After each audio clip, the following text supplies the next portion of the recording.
yangi topshiruvchilar uchun o'zi umumiy 5 yillik manhaj haqida ma'lumot bersangiz. Yaxshi, bizni Shayx Muhammad Sodiq Muhammad Yusuf akademiyamizda 5 yillik manhajga asoslangan ta'lim dasturi ishlab chiqilgan. Bunda birinchi kursda talabalar asosan arab tiliga ixtisoslashgan. Muhodasa va arab tilida so'zlashuv va shu bilan qator sarf va nahv va qo'shimcha axloq darslari va ilmihol darslaridan boxabar bo'lishadi. Ana ikkinchi kursga imtihonlarda yaxshi natija bilan o'tgandan keyin ikkinchi kursda shar'iy ilmlarga kirish, fiqh faniga, aqida faniga va hadis fanlariga kirish boshlanadi va bu davom etgandan keyin 3-kursda esa balog'at, mantiq, tafsir fanlari o'rgatiladi. Inshaalloh bu yil biz yangi loyihani ustida biz ta'lim dasturida, ya'ni 3+2 loyihasi ustida, ya'ni 3 yillik asosiy umumiy ta'lim bo'ladi. Balog'at, tafsir, boshqa fanlarga e'tibor qaratilgan bo'ladi va 2 yil, ya'ni 4 va 5-kurslarda esa mutaxassislikka yo'naltirilgan bo'ladi. Va bu albatta ikkita yo'nalish bo'yicha ishlar olib boryapmiz. Ya'ni birinchi yo'nalish fiqh yo'nalishida. Ikkinchisi esa aqida va kalom yo'nalishida mutaxassislikka yo'naltirilgan dastur tuzyapmiz inshaalloh. Ustoz, avval 5 yillik ta'lim tizimi edi. Endi hozir 3+2 deyapsiz. Ya'ni avvalgisidan hozirgi nima farqi bor? Yaxshi savol berdingiz.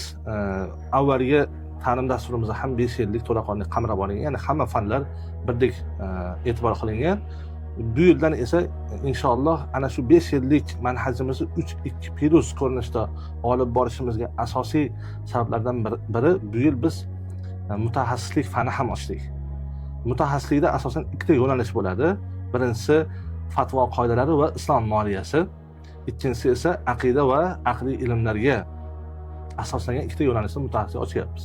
Va mana shu mutaxassisligimizga kamarbasta bo'ladi degan ma'noda, bir yo'llanma bo'ladigan ma'noda 4 va 5-kurslarimizni 2 yo'nalishda o'qitmoqchimiz.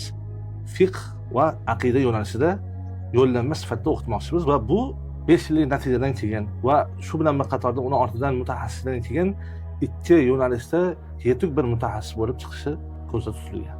Demak, ustoz, bizda 2 yillik 4 va 5-kurslarda manhaj qanchalik o'zgaradi? Mana avvalgisidan hozirgisi, ya'ni mutaxassislikka yo'naltirilgan bo'lsa. 4 va 5-kurslarda ham tabiiyki boshqa fanlar ham o'qitiladi, tafsir, balog'at, boshqa fanlar ham o'qitiladi, ammo yo'naltirilgan kurs bo'lganligi uchun fiqh yo'nalishida masalan o'qiyotgan talabamiz fiqhga ko'proq e'tibor qaratadi.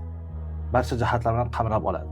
Va ikkinchi yo'nalish esa aqida yo'nalishida o'qiyotgan talabada ham tafsir, boshqa tegishli fanlar, hadis fanlari albatta davom etadi, ammo u kurslarda, ya'ni 4 va 5-kurslarda aqidaga tegishli bo'lgan jihatlar kengroq qamrab olinadi va bu mutaxassislikka yengillikni bizga amalga oshirib beradi.